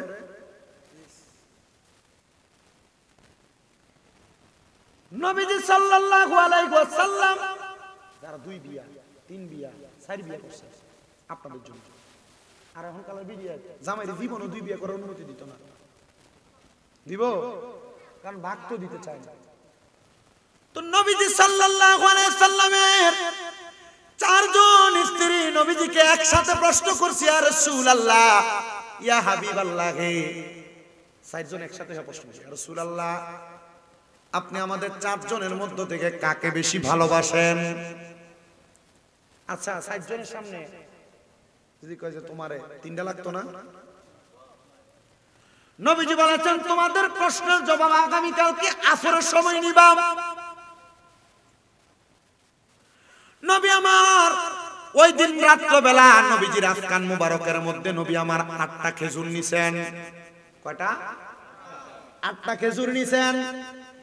8টা খেজুর থেকে একজন স্ত্রীর ঘরের মধ্যে যাইয়া, হুজরার মধ্যে যাইয়া নবী আমার 2টা খেজুর বাহির কইরা একটা নবী নিজে খাইলেন আর একটা নবী তারে খাওয়াইলেন। 2টা খেজুরের দানা বিচি নবীদের হাত মুবারকের মধ্যে নিয়া নবী আমার ওই স্ত্রীর কাছে দিয়া বলছেন এটা তোমার কাছে রাখবা, তবে সাবধান বাকি 3 জন জানতে পারবে। সেম কাজ অন্য স্ত্রীদের কাছেও করেছেন। পরের দিন আসরের নামাজের পরবর্তী সময়ে আল্লাহর হাবিবকে 4 জন স্ত্রী একসাথে প্রশ্ন করেছেন, ইয়া রাসূলুল্লাহ, ও নবী আজকে বলেন আপনি কাকে বেশি ভালোবাসেন? নবী আমার উত্তর দেয়, গতকালকে রাত্রবেলা আমি নবীজি যার হাতের মধ্যে 2টা খেজুরের বিচি দিয়েছি তাকে বেশি ভালোবাসি। নবী আমার তাকে দেখেন 4 জন স্ত্রীর মুখের মধ্যে হাসি দেখা যায়। হুয়াল্লাযী আরসালা রাসূলাহু বিল হুদা, এতটুকের মধ্যে মনে রাখেন আল্লাহ তাআলা বলছেন এমন একজন রাসূল আমাদের কাছে পাঠাইছেন হেদায়েতের বাণী দিয়া। ওই রাসূলের সংসারে যদি অশান্তি থাকতো আমরা হেদায়েত পাইতাম না। রাসূল এমন ভাবে সংসারে প্রশান্তি তৈরি করেছেন। আরে আপনি তো এক বউ সামলাইতে পারেন না, রাসূল একসাথে 4 জন স্ত্রীকে সামলাইছেন একমাত্র হিকমতের মাধ্যমে। মাথা গরম করবেন না স্ত্রীর সাথে, কারণ আল্লাহ তাআলার ঘোষণা একজন নারীর সাথে 2টা করে শয়তান নিযুক্ত তাকে পথভ্রষ্ট করার জন্য। আরেকটা ওয়াকিয়া বলি শুনবেন, এটা শুনলে হাসিও পাবে আবার সংসার পরিবর্তন হবে। প্রখ্যাত মুহাক্কিক আলেম আল্লামা শেখ সাদী রহমাতুল্লাহ আলাইহি, নাম শুনছেন না? এটা আমরা যে বুড়ি সঙ্গে শেখ সাদী আব্দুল্লাহ সাদতপুরি হুজুর, এটা না, ওনার নামে নাম আরো শেখ সাদী রহমাতুল্লাহ আলাইহি। ওনার জীবনী থেকে আমি শুনলাম, আমি পড়লাম। আল্লামা শেখ সাদী ওনার ছাত্রদেরকে পড়াইতেন। একদিন আল্লামা শেখ সাদীর একজন ছাত্র দুপুর বেলা আসছেন ওনার কাছে পড়ার জন্য। কি করার জন্য? আল্লামা শেখ সাদী তাকে পড়ানোর পরে ওই ছাত্র দুপুর বেলা বাড়িতে চলে যাবে আহার করার জন্য। আল্লামা শেখ সাদী কয়, বাবা বাড়িতে এখন যাওয়া লাগবে না, কিছু পরে যাও। হুজুর কেন? আজকে দুপুরের খাবারটা আমি হুজুরের সাথে খাইয়া তারপরে যাও। আলহামদুলিল্লাহ। ছাত্র বলে আমি অপেক্ষা করলাম। কিছুক্ষণ পর আমার উস্তাদ ঘরের মধ্যে যাইয়া আল্লামা শেখ সাদী ঘরের মধ্য থেকে বের হওয়ার আগ পর্যন্ত আমি শুনলাম আল্লামা শেখ সাদী যে ওনার স্ত্রীকে বলতেছেন, স্বামী স্ত্রী খাবার কি রেডি করেছ? আমার ছাত্রকে নিয়ে আমি আহার করব। স্ত্রী উত্তর দিচ্ছে, হে স্বামী কি খাবার রেডি করব? রান্না করার জন্য লাকড়ির ব্যবস্থা নাই। কি? ছাত্রটা চিন্তা করতেছে তাদের বাড়িতে লাকড়ি নাই, প্রত্যেকে রান্না। আল্লামা শেখ সাদী বলে আমি আমার স্ত্রীর সাথে একটু রাগান্বিত হইলাম, বললাম একটু ব্যবস্থা করে কি রান্না করতে পারো নাই? লাকড়ির জন্য তুমি আমাকে এই কথা বললা। আল্লামা শেখ সাদীর স্ত্রী রাগান্বিত হইয়া এখন না এই কি বলে ডেক ডেক গুলার, এখন না কিসের ডেক এগুলা? অ্যালুমিনিয়ামের। আগে কি অ্যালুমিনিয়ামের আনতো? কি এর বাতি? মাটির ফাইল্লাতে আনতো। আল্লামা শেখ সাদীর স্ত্রী রাগান্বিত হইয়া উনি ওই মাটির ফাইল্লাটা হাতের মধ্যে নিয়া আল্লামা শেখ সাদীর মাথার মধ্যে ফাটাইছে। কোথায় ফাটাইছে? ওই যে বউ রাগ করে মাঝে মাঝে সেটটা মনে করেন যে সসম্যান না আসাদে আজকে গ্লাসের আওয়াজ হয় না, এটা মহিলাদের স্বভাব, মাইনা নেওয়ার চেষ্টা করে। আল্লামা শেখ সাদির মাথার মধ্যে ফাটাইছে, তো ফাইলার যে কাঁসা, এ কাঁসা আল্লামা শেখ সাদির গলার মধ্যে আটকে আছে। আল্লামা শেখ সাদি বলে, আমি সাথে সাথে আমার স্ত্রীকে জবাব দিলাম, আমি তোমার প্রতি রাগ হই নাই, তোমার প্রতি নারাজ হই নাই। আর আমরা বেটা যদি হইতো ঠাস করে কানে গেল একটা শট করাইতো, হে কথা কেন কেন? আল্লামা শেখ সাদি বলে, আমি তারা আমার কথার মায়ের কাছে বিচার করে ফেলাইছি। বলে কি বিচার? আমি তার উত্তর দিলাম, ঠিক আছে, যেহেতু তুমি আমাকে রাগান্বিত হইয়া মারলা, আমার গলায় যে ড্যাগের কাঁসা তুমি দেখতে পাও, আমি এখন বাহিরে যাব, আমার এলাকায় ঘুরে ঘুরে বলবো, দেখো আমার স্ত্রী আমারে কত ভালোবাসে, আমার স্ত্রী আমারে আদর করে ড্যাগের কাঁসা আমার গলার মধ্যে পরাইয়া দিছে। আল্লামা শেখ সাদি বলেন, এই কথা বলার সাথে সাথে আমার স্ত্রী একটা লাফ দিয়ে আমার পায়ের মধ্যে পড়ে গেছে। কারণ বউ চিন্তা করছে, এখন যদি জামাই যায় কয় যে বউ আমার আদর কইরা ভালোবাসা গলার ভিতরে ডেকের কাঁসা দিছে, মাথার ভিতরে তরকারি আর পানির দিয়ে অবস্থা, মানে বুঝবো যে ডেক দিয়ে বাড়ি দিছে। মানুষ আমারে খারাপ বলবে, জামাইরে খারাপ বলবে। মা বোন যারা পর্দার আড়ালে শুনছেন, আপনি একটা অন্যায় করেন, আপনার স্বামী আপনার নামে আপনার মার কাছে, আপনার ভাইয়ের বউয়ের কাছে, আপনার বোনের কাছে, অথবা আপনার পরিচিত কোনো বান্ধবীর নামে কাছে আপনার নামে বিচার দেয়, মনে করবেন না আপনি আপনার স্বামীর ব্যাপারে তার কাছে একটা উল্টা পাল্টা বইলে বাইচা যাবেন। কারণ ঘোষণা যেটা ঘটে রটে তা কিছু হইলেও ঘটে। আপনি 10টা অন্যায় করেন নাই, স্বামী বিচার দিছে, এর মধ্যে একটা অন্যায় হলো আপনি করছেন। এমন কোন কাজ করেন না যে আপনার দোষের কথা আপনার স্বামী বাহিরের মানুষের কাছে বলা লাগে। আজকের ওয়াজ তরিকতপন্থী আশেকরার কাছে গরম মনে হইতেছে না, তবে এটা পারিবারিক জীবন, এটা কাজে লাগবে ইনশাআল্লাহ। এই ওয়াজ দিয়ে সংসার সুন্দর হবে। আল্লামা শেখ সাদির স্ত্রী কদম ধরে বললেন, ও স্বামী, আল্লাহর রাস্তায় আমারে maaf করে দেন। আল্লামা শেখ সাদির স্ত্রী maaf চাওয়ার পর আল্লামা শেখ সাদি বলে, আমি আমার গলা থেকে ওই ড্যাগের কাঁসাটা খুলে ফেললাম, আমার শরীর পরিষ্কার করলাম, কইরা আমি বাহিরে আসছি, দেখলাম আমার ছাত্র বই খাতা সব গোছায়া কয়, হুজুর আমি যাইগা। এই যাইতে কি লাগা? হুজুর যে আওয়াজ আমি শুনছি, যে কথা আমি শুনছি, খানা এখনো রান্না হয় নাই। হুজুর আমি খামু দূরের কথা, আপনার পাতে আপনার পেটে আপনার রিজিকে খানা আছে কিনা সন্দেহ আছে। হুজুর আমি চলে যাই, আপনি আমার অনুমতি দেন। হুজুর বলে, বাবা একটু অপেক্ষা করো, আমি জঙ্গল থেকে একটু লাকড়ি নিয়ে আসি। ছাত্রকে হুজুর লাকড়ি লেগে পরে যায়। হুজুর আপনি যত বড় আলেম, প্রখ্যাত জগৎ বিখ্যাত মানুষ, যে আপনি চাইলে তার একটা বিয়া করতে পারেন। হুজুর উত্তর দিছে, দুইটা শয়তান ফালতে পারি না, আরেকটা শয়তান ফালমু।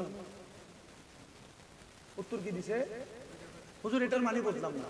মানে আল্লাহ তাআলা একজন নারীকে প্ররোচনা দেওয়ার জন্য, ওই যে শয়তান ওয়াদা করছিল, আল্লাহ আপনার বান্দার আমি পথভ্রষ্ট করব, তখন শয়তান পুরুষের কাছে যদিও একটা একটা করে গেছে, কিন্তু প্রত্যেক নারীর ভাগে দুইটা করে গেছে। এজন্য মা বোনেরা, স্বামী কোনো কথা বললেই ফট করে চেতে যাবেন না, রাগান্বিত হয়ে যাবেন না। স্বামী কোনো কথা বললে হঠাৎ করে উগ্র হয়ে যাবেন না, কারণ আপনার সাথে দুইটা শয়তান আপনাকে পথভ্রষ্ট করার চেষ্টা করতেছে। আপনি হঠাৎ করে যে কোনো কাজ করে ফেললে পরে মাফ চাইলেও কাজ হবে না, কারণ স্বামীর মনে কষ্ট দিয়া কোনো মহিলা জান্নাতে যাইতে পারবে না। নবীজি বলছেন, কোন স্ত্রী মারা যাওয়ার পর কোন স্বামী যদি বলে, হ্যাঁ আমার স্ত্রী ভালো, আল্লাহ তাআলা তার অন্য হিসাব বাদ দিয়ে স্বামীর ভালোর কারণে তাকে জান্নাতে দিবেন। আবার কোন স্বামী মারা যাওয়ার পর কোন স্ত্রী যদি বলে আমার স্বামী ভালো, তাহলে ওই স্বামীর দুনিয়ার জীবনের হিসাব বাদ দিয়ে স্ত্রীর কথার কারণে আল্লাহ ওই স্বামীকে জান্নাত দিবে। তা আপনি আপনার বউ থেকে ভালো কিছু আশা করলে আপনি আপনার বউয়ের সাথে ভালো ব্যবহার করবেন, সুন্দর আচরণ করবেন। মা বোনেরা, স্বামীর কাছ থেকে ভালো কিছু আশা করলে স্বামীর সঙ্গে ভালো ব্যবহার করবেন। আল্লামা শেখ সাদি আরেকটু কথা বলেন। আল্লামা শেখ সাদি কাঠ কাটতে কাটতে চিন্তা করলাম, আজকে যেহেতু জঙ্গলে আসি, কাঠ নেওয়ার জন্য একটু বেশি করে নিয়ে যাই, কারণ একসাথে নিয়ে গেলে আমার স্ত্রী অনেকদিন রান্না করবে, আমার আর পড়ালেখার ডিস্টার্ব হবে না, এলেম চর্চার অভাব হবে না। আল্লামা শেখ সাদি বলেন, আমি সাথে সাথে এবার জঙ্গলে কাঠ কুড়াইতে কুড়াইতে গাছে উঠলাম। অনেক শুকনা লাকড়ি আমি ভাঙ্গা নিচে ফালাইলাম, কিন্তু আমি তাকায় দেখলাম অনেক কাঠ এই জায়গায় পড়ে আছে, কিন্তু একটা ভাগ আমার কাঠগুলার কাছে ঘোরাফেরা করতেছে। কি ঘুরতেছে?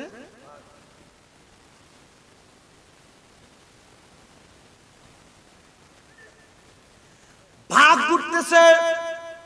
আল্লামা শেখ সাদী বলে, আমি দেখলাম ওই ভাগটা আমি আল্লামা শেখ সাদীকে আক্রমণ করার জন্য একটু আড়ালে যেয়ে বসছে। আমি নামছি, নামার সাথে সাথে আমি আমার লাকড়িগুলাকে একসাথে করার পর দেখলাম অনেকগুলা লাকড়ি, আমার পক্ষে এখানে অসম্ভব। উনি বলেন, আমি আবার ডাক দিলাম, ও জঙ্গলার ভাগ, আয় আমার সামনে আয়। লাকড়িগুলা বহন করার জন্য আমার কাছে আর কোনো সহযোগী করার মতো মানুষ নাই, একটু কষ্ট করে আমার লাকড়িগুলো আমার বাড়ি পর্যন্ত পৌঁছায়া দিবা। আল্লামা শেখ সাদী এমন পাওয়ারফুল ছিলেন, এমন কন্ট্রোলওয়ালা ছিলেন, বাঘের পিঠের মধ্যে লাকড়ি চড়াইয়া চড়াইয়া বাড়ির মধ্যে নিয়ে গেছেন। ছাত্র বাহির হয়ে এমন অবস্থা দেখা কয়, হুজুর বাগদারে কন্ট্রোল করতে পারলেন, কিন্তু নিজের বউডারে কন্ট্রোল করতে পারলেন না। আল্লামা শেখ সাদী কয়, হ্যাঁ নবীজি তো এই জন্য বলেছেন, তোমরা তোমাদের স্ত্রীটাকে কন্ট্রোল করার চেষ্টা করবা, তবে পারবা না, কারণ এদের সঙ্গে ওয়াসওয়াসা দেওয়ার জন্য দুইটা শয়তান আছে। এখন বেড়াই কন্ট্রোল করবা কেমনে? তোমার বউ তোমার কথা শুনবো কেমনে? তুমি দি তোমার বউরে দিয়া সুদের টাকা চালাও বহুলা।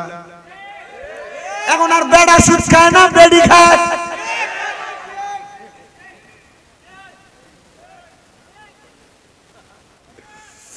এখন সুদের কথা বেড়িয়াদের মাঝে বেশি। ও বন্ধু, বেড়াই তো খায়, তবে বেড়াইতের সুদের ব্যবসাটা এখন একটা আলাদা স্টাইল হয়ে গেছে। বলে হুজুর কেমনে? আর সপ্তাহ সুদ খায় না। 1 লাখ টাকা দিছে একজন রে, 1 বছর পরে 1,30,000 টাকা দেন লাগে। আছে না নাই? আমার একজন প্রশ্ন করছে, হুজুর সুদখোর ব্যক্তির নামাজ রোজা হজ যাকাত কবুল হয়নি। আল্লাহর কসম, নামাজ রোজা তো পরের কথা, সুদখোরের দিকে কুত্তাও বালা করে ফিরা চায় না, কারণ সুদখোর ব্যক্তির ব্যাপারে কুত্তা আল্লাহর কাছে দোয়া করে, আল্লাহ আমারে সকালবেলা 2 ব্যক্তির মুখ দেখাইও না, একটা হলো বেনামাজি আর একটা হলো হারামখোর। আপনারা বহু এলাকায় সুদখোর কোনো নাই, কিন্তু আপনারা আছেও বলেন এই সুদখোর বুসকুট্টিরে নিয়ে দইরা মসজিদের সভাপতি বানায়, মসজিদের সেক্রেটারি বানায়, এলাকার প্রতিনিধি সত্তার মাথা পরির দায়িত্ব বানায়। যদি জিগায় সুদখোররে কেন বানাইলা? ও সুদখোরই তো মসজিদের সামনের কাতারে সর্দি ফ্যান দিছে, মসজিদে টাইস করে দিছে।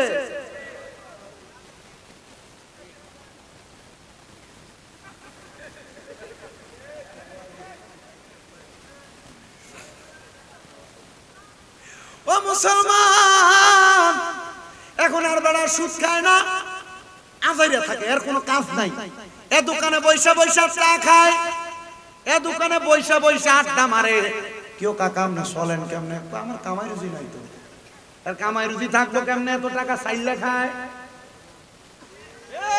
এ ব্যাংকে এককালীন 50 লাখ টাকা রাইখা দিছে, মাসে মাসে সুদের টাকা তুলে খায়। এখন সুদ ডিজিটাল ব্যাংকে এফডিআর নাম দিছে, এফডিআর এর সুদের টাকা তুলে তুলে খায়। আপনারা ব্যাংকে বুঝাইতেছে এই ব্যাংকের এটা করো, এমনি 3 লাখ টাকা রাখলে তোমার 1 বছর পরে 11% 9% দেওয়া হইবো। এটা সুদ মিয়া।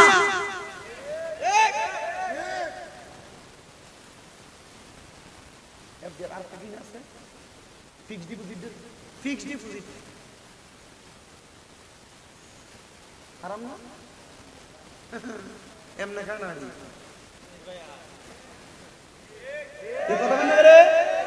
আমি জানি বেরিয়েছে সালাম ভাই তারা আর একতা যুব সংগঠনের সবাই কইব আগামী বছরে আগে যেটা ওয়াজ করছে সুন্দর করে এটারে দাওয়াত দিও। আমি কই বাবু 4 বছর আইছি, আগামী বছর আমারে বাদ দিও।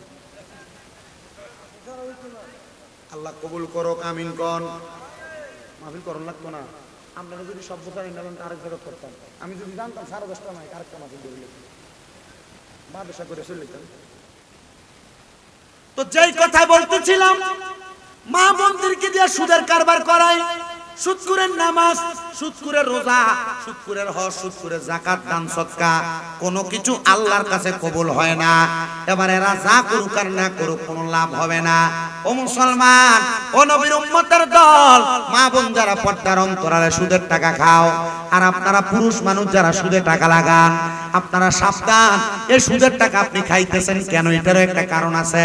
আপনার বউ চাহিদা বেশি পূরণ করতে পারতেছেন না, বেশি টাকার দরকার, সুদে টাকা লাগাইতেছেন।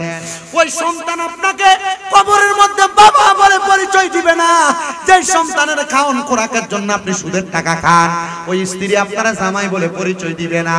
যে স্ত্রীর জন্য আপনি সুদের টাকা খাওয়াইয়া স্ত্রীরে ভালো বানাইলেন, দামি ঘর বানাইলেন, আপনার মা বাবা আপনার পরিচয় দিবে না। ও সন্তান, কোন মা বাবার জন্য, কোন স্ত্রীর জন্য, কোন সন্তানের জন্য হারাম টাকা খাইলা? এখনই পরিত্যাগ করো। মুরগির গোশত, মাছ দিয়ে ভাত খাওয়া লাগবে না। প্রয়োজনে ভাতের মধ্যে পানি ডইল্লা, লবণ ডইল্লা খাইবা, কাঁচামরিচ ডইল্লা খাইবা, শুকনা মরিচ ডইল্লা খাইবা, তবু হারাম টাকা খাইও না। অনেকে মনে করে শুকুরের গোশত খাওয়া হারাম। আল্লাহর কসম, সুদের টাকা দিয়া খাসির গোশত, গরুর গোশত, দেশি মুরগার গোশত কিনা খাওয়া হারাম।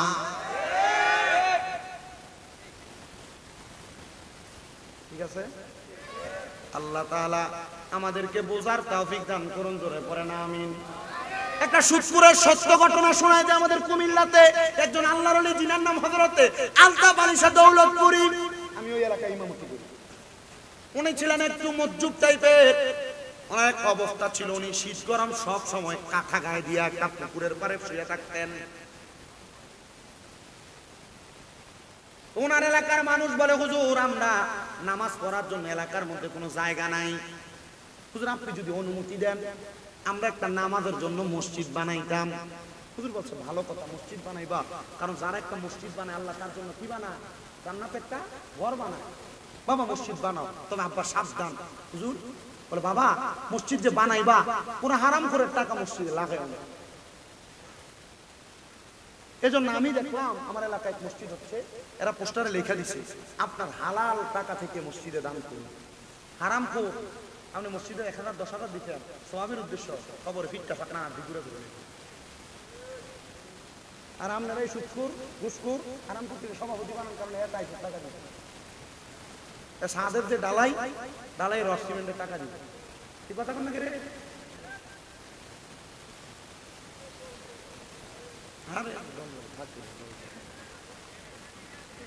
আমার ওয়াজ করানোর মালিক ওয়াজ করি, আমি যদি হক কথা না কই আমার জিব্বা কাটতো না আল্লাহ।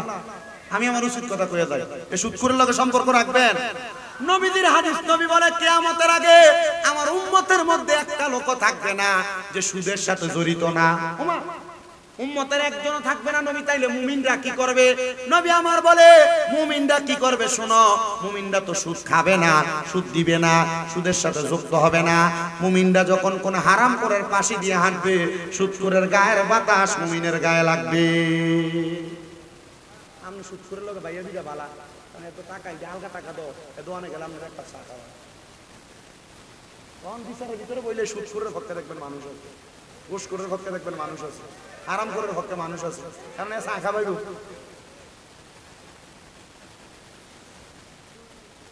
বলে দিয়ে ফাইলা।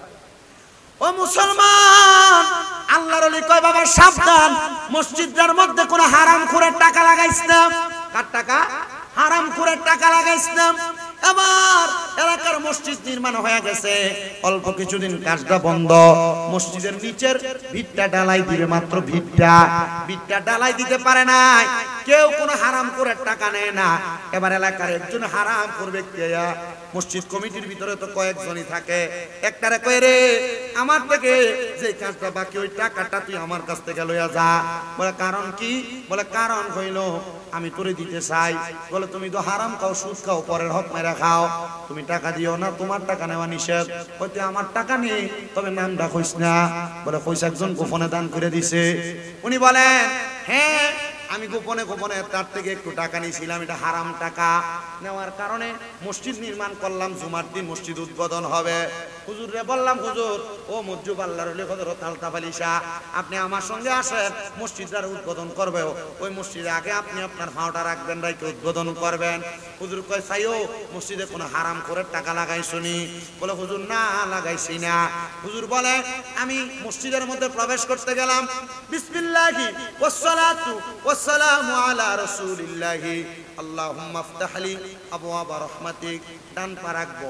মসজিদে ঢুকার 4 সুন্নত: প্রথম বিসমিল্লাহ বলা, দ্বিতীয়ত দুরূদ শরীফ পড়া, তৃতীয়ত দোয়া পড়া, 4 নাম্বার কদম রাখা ডান পা, 1 নাম্বার বিসমিল্লাহ পড়া, 2 নাম্বার দুরূদ শরীফ পড়া, 3 নাম্বার আল্লাহুম্মা ইফতাহ লি আবওয়াবা রাহমাতিক পড়া, 4 নাম্বার ডান পা দিয়ে প্রবেশ করা। হুজুর বলে, এমন করে আমি ডান পা দিয়ে প্রবেশ করলাম। প্রবেশ করার সাথে সাথে ওই মসজিদের মাঝখান দিয়ে একটা ফাটা দিয়ে মসজিদটা 2 ভাগ হয়ে গেছে গা। হুজুর কইছিলাম রে, কোন হারাম করে টাকা দিয়া মসজিদ বানাইস না।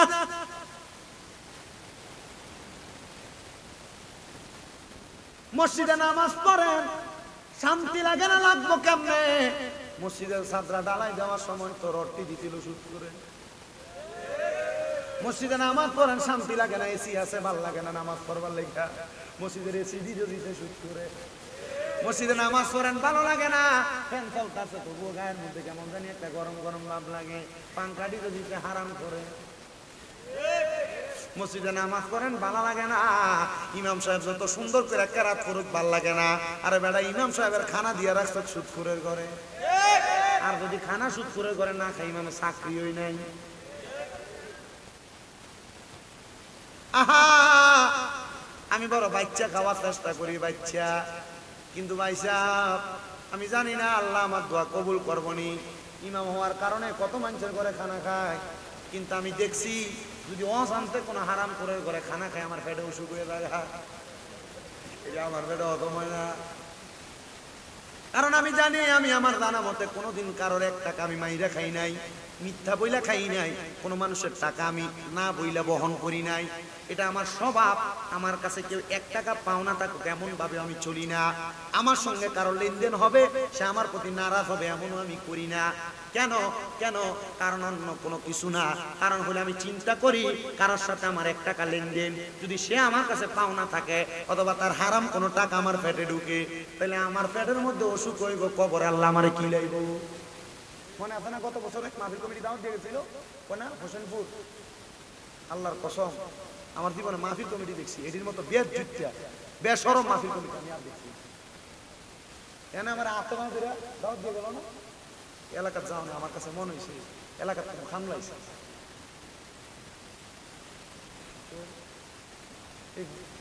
লাখাই মনে আছে